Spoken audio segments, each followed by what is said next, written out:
기뻐하시는 것이 무엇일까 좀 생각을 해봤어요.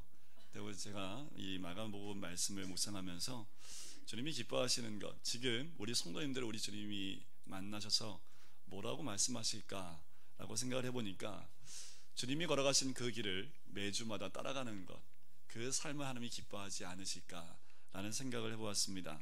그냥 성경 말씀만 눈으로 따라가는 것이 아니라 예수님이 걸어가셨던 그 모습 그대로 걸어가시고 예수님이 선포하셨던 것처럼 그 복음도 선포하면서 삶 가운데 주님과 동행하시는 삶, 그것을 하나님이 기뻐하시는, 우리 주님이 기뻐하시는 삶이겠다라는 생각을 해보았습니다.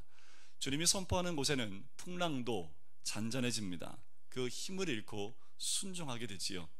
주님의 명령에는 군대의 귀신도 떠나가게 되고 간구하는 모습을 보게 됩니다. 예수 그리스도가 가는 곳마다 하나님 나라가 임재하게 되지요. 예수님이 선포하는 곳마다 하나님 나라가 역사되어짐을 우리는 경험하게 됩니다. 그 와중에 제자들은 어땠습니까? 믿음 없음을 질책을 받지요. 하지만 제자들이 그렇게 혼나는 가운데에도 우리 주님은 그들에게 하나님의 나라를 경험하게 하십니다. 우리도 아무리 말씀을 듣고 있어도 다시 집에 돌아가면 이 제자들처럼 참 믿음 없는 우리 자신의 모습을 발견하게 되지요. 저도 수없이 우리 예수님한테 혼나는 것 같아요. 아내가 예수님 역할을 대신해서 저를 혼내기도 하고, 우리 자녀들이 예수님 역할을 감당해서 저를 혼내기도 합니다. 하지만 우리 주님 혼내기만 하지 않으시고요, 동일하게 제자들에게 하셨던 것처럼 하나님 나라를 또 경험케 하시는 것을 경험하게 됩니다. 아무리 수많은 어둠의 세력과 귀신이 있다 할지라도 예수님 한 말씀만 하시면 모든 것이 사라지고 회복되어지는 것을 경험하게 되지요. 지난주에 우리 모든 성도님들이 그렇게 하나님 나라를 경험하셨기를 주님의 이름으로 간절히 축원드립니다. 지난주에 특별히 우리 교회에 이 하나님 나라를 제가 경험을 했는데 바로 대보름 척사대회였습니다. 3대가 걸쳐서 함께 한 게임에 동참할 수 있는, 그게 흔치 않습니다. 요새 애들이 하는 게임은요, 저도 못 따라가겠더라고요. 애들이 뭐 브로마블 뭐 이런 거 게임하고 있으면은 제가 애들 머리를 못 쫓아가요. 근데 딱 한 가지, 이 척사대회는 나이가 많고 적음이 상관이 없더라고요. 함께 기쁘고 즐겁고, 우리 조는 마지막 결승에서 김군자 원사님이 모를 4번 연속하시는 바람에 결국 2등밖에 못했지만 참 즐겁고 기쁜, 그리고 모두가 함께했던, 많은 분이 참석을 못했지만 그래도 하나님 나라를 한번 경험했던 귀한 시간이었습니다. 또 이번 주부터 우리 대신방이 시작을 했습니다. 제가 말씀을 준비해서 가정을 찾아갈 때 하나님, 이 말씀이 이 가정 가운데 새겨지게 해달라는 마음으로 말씀을 준비를 합니다. 특별히 이번 대신방은 여러분들이 송구 영신 예배 때 뽑았던 그 말씀을 가지고 갑니다. 이미 그 말씀을 묵상하셨던 분들은 그 말씀을 통해서 이미 하나님의 은혜를 누리고 있었고, 또 말씀을 선포할 때 제 마음에도 이 말씀을 통해서 각 가정이, 그 심령이 하나님의 나라를 경험할 수 있도록 해달라고, 또 회복이 임할 수 있도록 해달라는 그 마음을 가지고 나갑니다. 매일의 삶 가운데 그렇게 하나님 나라를 경험하면 우리 삶에서 예수 그리스도를 날마다 만나는 귀한 은혜를 누리게 될 줄 믿습니다. 자, 오늘 사건은요, 거라사 지방 군대 귀신을 쫓아내고 난 다음에 거라사 지방으로 돌아오는 그 장면에서부터 시작을 합니다. 우리 21절 한번 보실까요? 예수께서 배를 타시고 다시 맞은편으로 건너가시니 큰 무리가 그에게로 모이거늘 이에 바닷가에 계시더니. 자, 배를 타고 다시 예수님이 떠났던 그 자리로 다시 돌아옵니다. 그런데 돌아와 보니까 누가 기다리고 있어요? 큰 무리가 예수님을 만나기 위해서 모이는 장면이 21절의 말씀입니다. 21절부터 시작하는 그 말씀부터 끝절 43절까지의 그 모든 말씀 가운데 두 가지 사건이 있습니다. 회당장 야이로의 딸 사건과 그리고 혈루증을 앓고 있는 한 여인의 사건, 이 두 가지 사건이 기록되어져 있습니다. 자, 이 두 사건에서 나오는 두 주인공이 있어요. 야이로와 혈루증 여인입니다. 이 두 여인, 또 한 야이로와 이 여인은 모두 예수님을 만나러 나옵니다. 우리 모두도 오늘 예수님을 만나러 나오신 줄 믿습니다.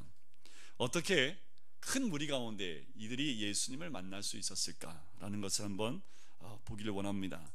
이들이 예수님을 만나기 위해서 거쳐야 했던 장애물들이 좀 있어요. 그 장애물이 뭐냐 하면 야이로를 먼저 살펴보면 그의 이름 앞에 있는 것이 큰 걸림돌이었습니다. 야이로 이름 앞에 뭐가 있어요? 회당장이라는 거지요. 자, 당시의 회당은요, 그 백성들의 영적으로 교육하고요, 그리고 먹이고 살려주는 것이 회당이었습니다. 그 회당을 책임지는 장이라고 하면 사회적으로 굉장히 높은 위치에 있을 뿐만 아니라 많은 사람들에게 존경을 받는 그 자리입니다. 그런데 이 회당장이 예수께 나오기가 참 어려운 것이 당시의 바리새인과 서기관들이요, 예수님을 죽이려고 하는 음모가 있었기 때문에 이 회당장이 예수님을 만나러 나온다는 것은 결코 쉬운 일이 아니라는 거지요. 이 야이로가 회당장이라는 그 직책 때문에 예수님께 나온 데는 큰 장애물이 될 수밖에 없습니다. 혈류증을 알았던 여인을 한번 보실까요? 그 여인에 대해서 소개할 때 보시면 25절 한번 보세요. 12해를 혈류증으로 알아온 한 여자가 있다라고 합니다. 특별히 성경에서 12해, 12라는 숫자는 완전수, 충만한 수. 그러니까 이 여인은 12년 동안이 아니라 완벽한 혈류증으로 인해서 이미 소망이 끊어진 그 상황이라는 것을 숫자로 알려주고 있지요. 26절에 보니까 많은 의사에게 많은 괴로움을 받았다라고 얘기합니다. 그리고 자기가 가졌던 모든 것을 다 허비하여 회복되지 못하는 그 상황 가운데 있는 이 여인의 모습을 26절에 소개하고 있지요. 어떻게 보니 이 말씀은, 이 여인의 이 상황은 그때 당시에 이스라엘의 모습과도 같습니다. 하나님 앞에서 회복되지 못하고 자신의 방법과 자신의 힘으로 무엇인가 하려고 했던 이스라엘 민족의 모습이 이 여인과 같았다라는 거지요. 이 여인을 묵상하면서 어떻게 보면 지금 현재 이 시대에 있는 교회들의 모습이 이 여인과 같은 모습이 아닐까라는 생각도 해보게 됩니다. 이 여인이 앓았던 혈류증은요, 구약 말씀 레위기에 보면 유출병에 해당하는 병입니다. 유출병은 당시에 부정하다라고 지목되어지는 병인데, 이 유출병에 걸리게 되면 그 공동체에서 쫓겨남을 당하게 됩니다. 왜냐하면 이 여인이 앉은 자리는 부정한 자리입니다. 그 자리에 앉아도 부정한 사람이 돼요. 이 여인이 만진 것을 어떤 사람이 만져도 부정하게 됩니다. 그래서 어떻게 해요? 그냥 이 유출병 걸린 부정한 여인은 사회에서, 공동체에서 그냥 쫓겨남을 당하게 됩니다. 이 병에 걸리면 남편한테 이혼당하고요, 사랑하는 자녀들도 볼 수 없을 만한 만큼 그렇게 분리되는 삶을 살아가게 됩니다. 이 여인은 고독 속에, 소외감 속에, 모든 절망 가운데 있었던 여인의 모습이지요. 당시에 여자, 이방인, 장례를 앓고 태어나는 것 자체가 부정하다라고 지목될 때인데, 여인일 뿐만 아니라 이 혈류증을 앓고 있다라는 겁니다. 이 혈류증은 그 자체로 예수님께 나오기에 참 어렵게 만드는 그런 장애물일 수밖에 없지요. 자, 또한 이 두 사람이 다 갖는 공통적인 장애물이 있는데, 그것이 무엇이냐면 큰 무리가 예수님을 둘러싸고 있다라는 거예요. 여러분들, 회당장 야이로가 그 많은 사람들이 보는 앞에서 청년이었던 예수님 앞에 무릎 꿇는다는 것, 그거 쉬운 일 아닙니다. 니고데모는 언제 찾아온지 아십니까? 니고데모는 한밤중에 찾아와요. 그리고 한밤중에 예수님 만나서 라비어라고 찾아오지요.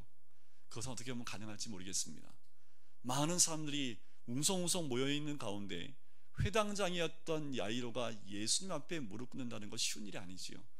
또 혈류증을 앓고 있는 그 여인이 그 많은 사람들이 모여있는 곳에 그곳을 비집고 예수님을 만나기 위해서 나온다는 건 참 쉬운 일이 아닙니다. 왜냐하면 그 여인은 그 공중 앞에 나오면 안 돼요. 사람들이 모여있는 곳에 나오면 안 돼요. 그것이 발각되면 어떻게 될까요? 돌에 맞아 죽을 수 있기 때문에 나오기가 어렵다라는 겁니다. 그 많은 사람들, 그 사람들을 뚫고 나온다는 것 결코 쉽지 않은 일이지요. 예수님 주변에 너무나 많은 사람들이 모여 있습니다. 그런데 참 재미있는 것이요, 오늘 말씀해 보면 예수를 만난 사람은 딱 2명입니다. 누가 예수님 만났습니까? 야이로와 혈류증을 앓고 있는 이 여인만 예수님을 만났다라는 겁니다. 예수님을 만나기 위해 큰 무리가 애워싸고 있지만 결국 예수님을 만났던 사람은 단 2사람, 이 야이로와 이 여인뿐이었다라는 겁니다. 지금도 많은 사람들이 예수님을 만나기 위해서 예수님께로 몰려들고 있습니다. 여러분들, 주일만 되면 전국 곳곳에 수만 명, 수십만 명이 예배당으로 나옵니다. 그런데 그 가운데 과연 예수를 만나는 사람들은 몇 명이나 될까라는 거지요. 우리 교회 나오신 모든 성도님들, 예수를 만나시는 귀한 은혜가 있기를 주의 이름으로 간절히 축원드립니다. 큰 무리 가운데 묻혀있는 그 한 사람이 아니라 예수님을 만나기 위해서 많은 사람 앞에 무릎을 꿇는 이 야이로가 되시기를 간절히 소원합니다. 그 많은 사람 속에서 예수를 만지기 위해서 그렇게 비집고 들어와서 예수님을 만나는 이 혈루증을 앓고 있는 한 여인이 되시기를 주님의 이름으로 간절히 축원드립니다. 아무리 많은 사람들이 예수께 나와도 하나님 나라를 경험한 사람은 예수를 만나는 사람입니다. 예수를 만나지 않으면 아무리 이 자리에 있다 할지라도 하나님의 나라를 경험할 수 없는 거지요. 그럼 이 많은 사람들은 뭘까요? 예수님께 이렇게 많은 큰 무리가 몰려온 이 사람들은 뭘까요? 제가 곰곰이 생각해 보니까 이 사람들은 구경꾼입니다. 그냥 예수님을 구경하기 위해서 모인 사람들이지요. 예수님 주위에는 항상 많은 사람들이 있었어요. 하지만 그들 가운데 거의 대부분은 구경꾼이었기 때문에 예수님은 제자를 선택했다라는 거지요. 뭐 이런 것 같아요. 아이돌 지나가면 막 애들 막 소리 지르잖아요. 막 소리 지르지요. 똑같은 거지요. 우리 주님은요, 팬을 원하는 게 아니에요. 팬을 원하는 것이 아니라 제자를 원하신다라는 거지요. 이들로 하여금 예수를 만나게 할 수 있었던 것이 무엇일까? 간절함입니다. 왜 그럴까요? 어디서부터 이 간절함이 시작되었을까? 회당장 야이로를 보면 12살 된 외동딸이 있습니다. 근데 그 외동딸이 지금 어떻게 해요? 죽어가고 있는 거지요. 그 외동딸을 살릴 수 있는 방법은 예수님밖에 없었습니다. 예수님에게만 소망이 있었으니까 어떻게 해요? 예수님을 만나지 않으면 자기 딸을 살릴 수 없기 때문에 그 간절함으로 예수님을 만나기에 왔다라는 거지요. 다시 말씀을 드리면 야이로는 딸이 죽어가는 그 고난을 통해서 예수를 만나게 되는, 예수 앞에 나오는 모티브가 됐다라는 겁니다. 그래서 때로는 고난이 우리에게 축복일 수 있습니다. 왜요? 그 고난이야말로 예수를 만날 수 있는 길이 열리기 때문에 그렇다라는 거지요. 그 야이로가 와서 어떻게 합니까? 23절을 보시면 이렇게 얘기합니다. 간곡히 구하여 이르되, 간절함으로 구하여 이르되, 내 어린 딸이 죽게 되었사오니 오셔서 제발 그 위에 손을 얹으사 그로 구원을 받아 살게 하소서라고 간절한 마음으로 외칩니다. 이것이 아버지의 마음이 아닐까라는 생각이 들어요. 딸이 죽어가니까 회당장이 중요한 게 아니지요. 사람들이 쳐다보는 그 눈길이 중요한 게 아닙니다. 자기 딸을 살려야 되기 때문에 그 모든 눈길을 뒤로 하고 예수님 앞에 엎드려서 간절함으로 이렇게 외치는 거지요. 그 얘기를 듣고 우리 예수님이 어떻게 하십니까? 24절에 보니까 이에 그와 함께 가십니다. 큰 무리가 따라가며 애워싸 미는 장면이 나오지요. 자, 그 다음에 나오는 것이 혈루증을 앓고 있는 이 여자입니다. 세상의 모든 방법이 완전히 끊어진, 소망이 사라진 여인입니다. 돈도 다 허비했습니다. 이제 방법이 없어요. 모든 소망이 끊어지고 절망 가운데 있을 때 그때 들리는 소문이 하나 있습니다. 27절이지요. 예수의 소문을 들었다라는 겁니다. 다른 소리에 귀를 기울이지 마세요. 절망 가운데는 예수의 소문만이 들려야 합니다. 예수님에 대한 소문이 들렸을 때 이 여인 안에 무엇이 다시 솟아나기 시작을 해요? 소망이 솟아나기 시작을 합니다. 만나야 되겠다는 간절함이 이 여인을 사로잡기 시작을 합니다. 이 여인에게 혈루증이란 질병은 고난입니다. 하지만 이 고난을 통해서 다시 예수님을 만나고 싶어하는 그 간절함과 소망이 되어져서 이 고난 가운데 주님께 나오지요. 이의 간절함은 이를 누구에게로 인도합니까?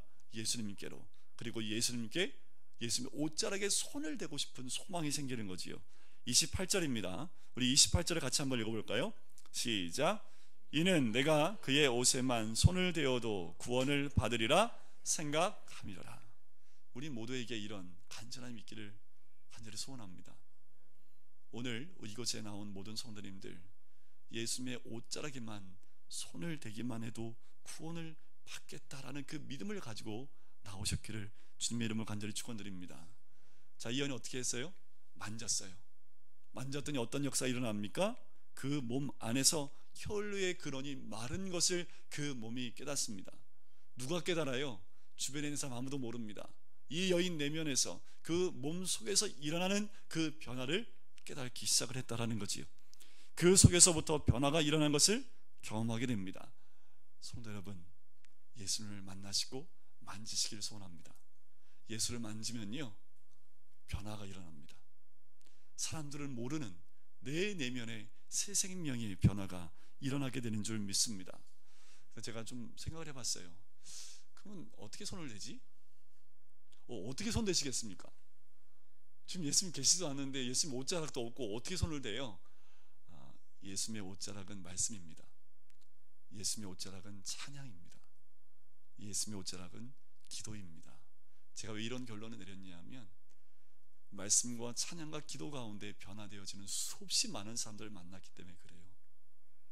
예수님의 옷자락, 그것은 말씀으로, 찬양과 기도로 우리가 만날 수 있고 경험할 수 있고 만질 수 있다라는 거지요.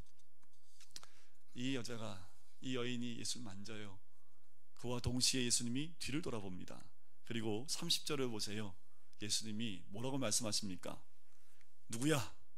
내 옷에 손을 댄 사람이 누구야? 라고 찾습니다.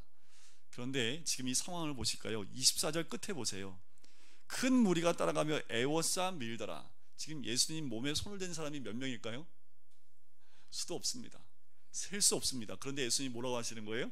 야, 누가 내 몸에 손 댔어? 찾는 거죠. 그랬더니 제자들이 뭐라고 합니까? 제가 했던 말 똑같이 하는 거죠. 이렇게 많이 밀고 예수님 밀어닥치는데 누가 손댄지 어떻게 알아요? 다 손대고 있는 거 아닙니까? 라고 이야기하는 거지요. 여러분들, 여기서 한 가지 우리가 꼭 깨달아야 될 것은, 많은 사람들이 예수를 만졌습니다. 하지만 그들은 아무런 일도 일어나지 않아요. 많은 사람들이 예배드리는 장소에 나옵니다. 그러나 그들 모두가 예수님을 통해서 그 능력을 경험한 거 아닙니다. 예수님을 만나 만지기만 하면 구원을 얻을 것이다 라는 그 믿음을 가졌던 이 여인만, 그 한 명에게만 이 변화가 일어났다라는 거지요. 여러분들, 교회 나올 때 이 소망을 가졌으면 좋겠습니다. 이 간절함이 있으셨으면 좋겠어요. 오늘 질병 가운데 있는 분들, 이 간절함이 있다면 그 질병에서 노임받게 될 줄 믿습니다. 내 마음에, 또한 내 심령에, 내 삶 가운데 공고가 있는 분들, 간절한 마음으로 예수님을 만난다면 그러면 회복이 임하게 될 줄 믿습니다. 아무리 예수님께 나온다 하더라도 큰 무리와 같은 마음만 있다면 우리는 주님의 능력을 경험할 수 없습니다. 오늘 내가 예수님의 옷자락에 손을 대기만 하면 회복되리라는 믿음이 있어야지 오늘 그 은혜를 경험할 수 있다는 거지요. 예수님 앞에 나온 그 여인에게 예수님이 이런 복된 말씀을 하십니다. 34절 보실까요?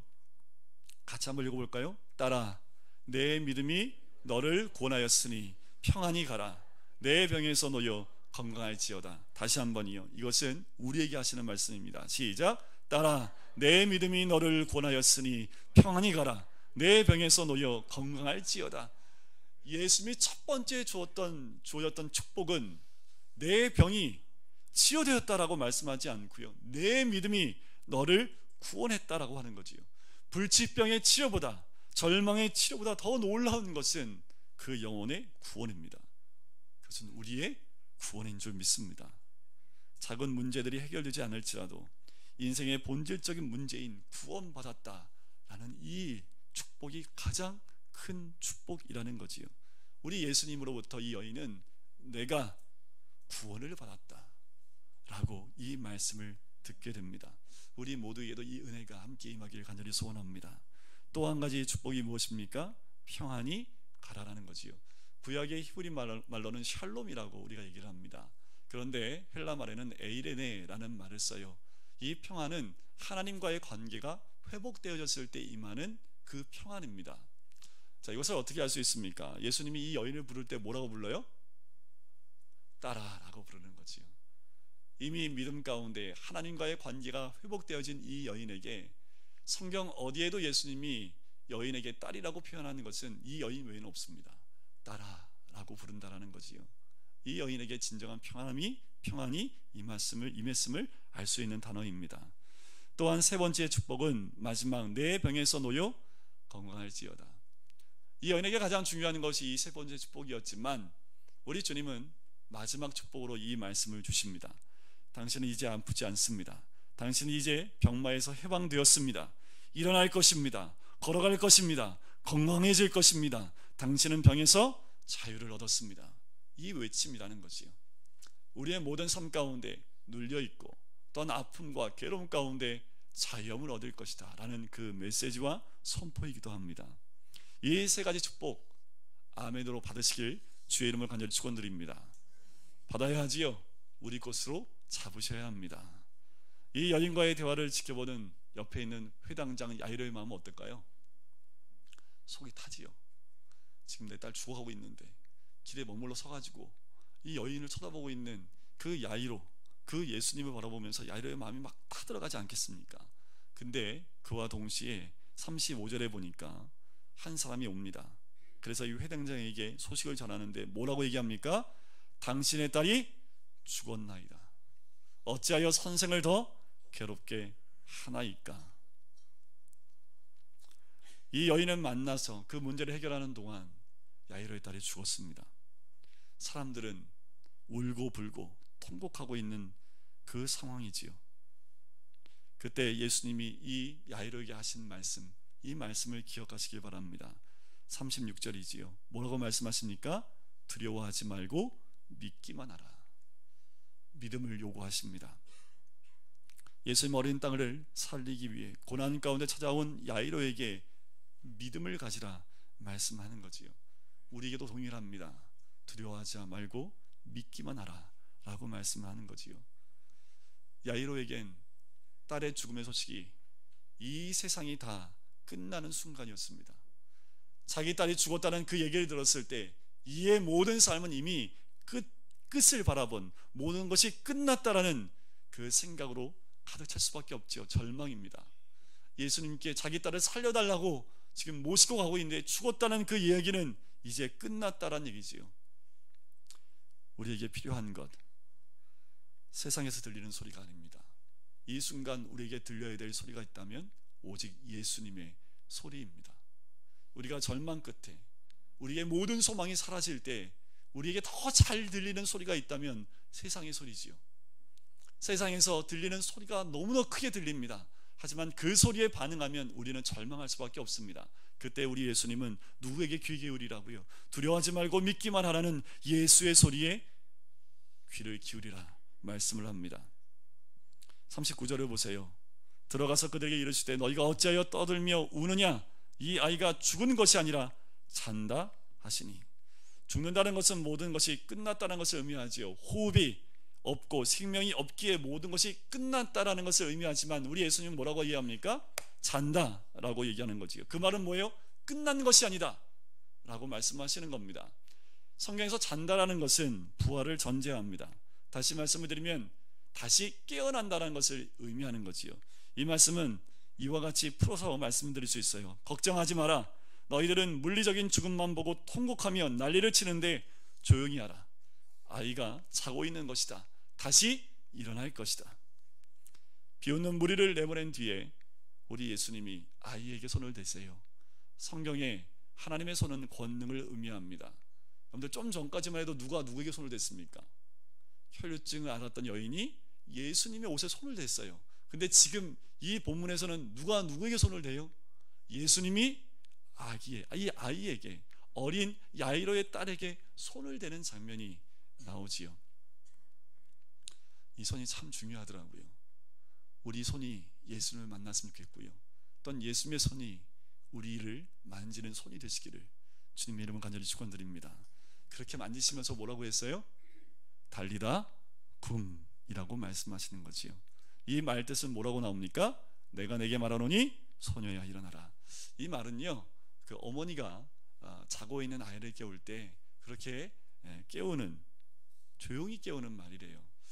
조용히 깨운다는 말을 이렇게 보니까 우리 집은 아이를 깨우려면 조용히 못 깨우는데, 벼락 같은 소리를 한 100번 질러야지 애들이 부시러부시 일어나는데, 저도 아이를 한번 몇 번 깨봤는데 옆에서 얘기하는 거 가지고는 절대로 안 일어나더라고요. 어떻게 해요? 달리다굼 해야지 애들이 깨어나더라고요. 어쩌면 이 달리다움의 소리가 우리 주변에서 우리 주님이 날마다 우리에게 해주시는데 우리가 깨어나지 못하는 거 아닙니까? 그래서 어떻게 보면 때로는 굉장히 큰 소리로, 벼락 같은 소리로 우리 주님이 우리에게 말씀하시는 것이 아닌가라는 생각을 해보기도 합니다. 예수님을 조롱하는 그 사람들은 밖에 나가 있지요. 그들을 뒤로하고 예수님이 나지막한 소리로 소녀를 깨우는 거예요. 어디서 깨웠을까요? 절망 가운데 살고 있는 사람들을 깨우고 계시는 거지요. 아무런 길도 보이지 않는 어둠 속을 헤매고 있는 우리들을 깨우는 음성입니다. 여러분, 아무것도 안 보이십니까? 절망 가운데 아무런 소망이 없으십니까? 나지막하게 외치세요. 달리다굼. 그 달리다굼과 함께 주님의 빛이 우리 삶 가운데 임하게 될 줄 믿습니다. 예수의 생명의 길이 보여지게 될 줄 믿습니다. 그러면 일어나 걸을 수 있습니다. 마지막 절입니다. 같이 한번 읽어볼까요? 시작. 예수께서 이 일을 아무도 알지 못하게 하라고 그들을 많이 경계하시고 이에 소녀에게 먹을 것을 주라 하시니라. 우리 주님이 이 아이를 깨우고 걸어다니는 그 모습을 보면서 마지막 하셨던 말씀이 뭡니까? 먹을 것을 주라 라는 거지요. 오병이어 사건 때에도 제자들에게 뭐라고 말씀하십니까? 너희들이 먹을 것을 주어라 라고 말씀을 하십니다. 이 말씀은 단순히 육신의 배를 채우는 것으로만 끝나는 것이 아니지요.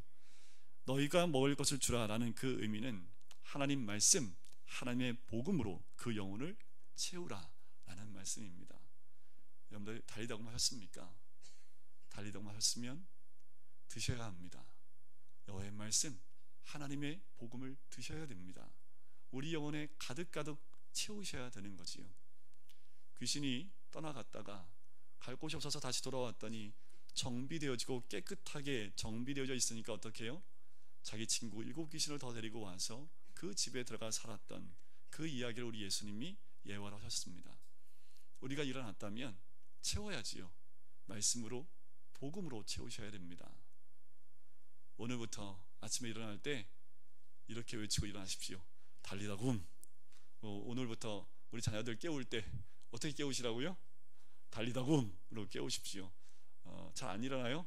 그럼 더 크게 달리다굼 해서 깨우셔서 우리 아이들이 주님 말씀 안에서 깨어나는, 남편 깨울 때도 어떻게 해요? 달리다굼.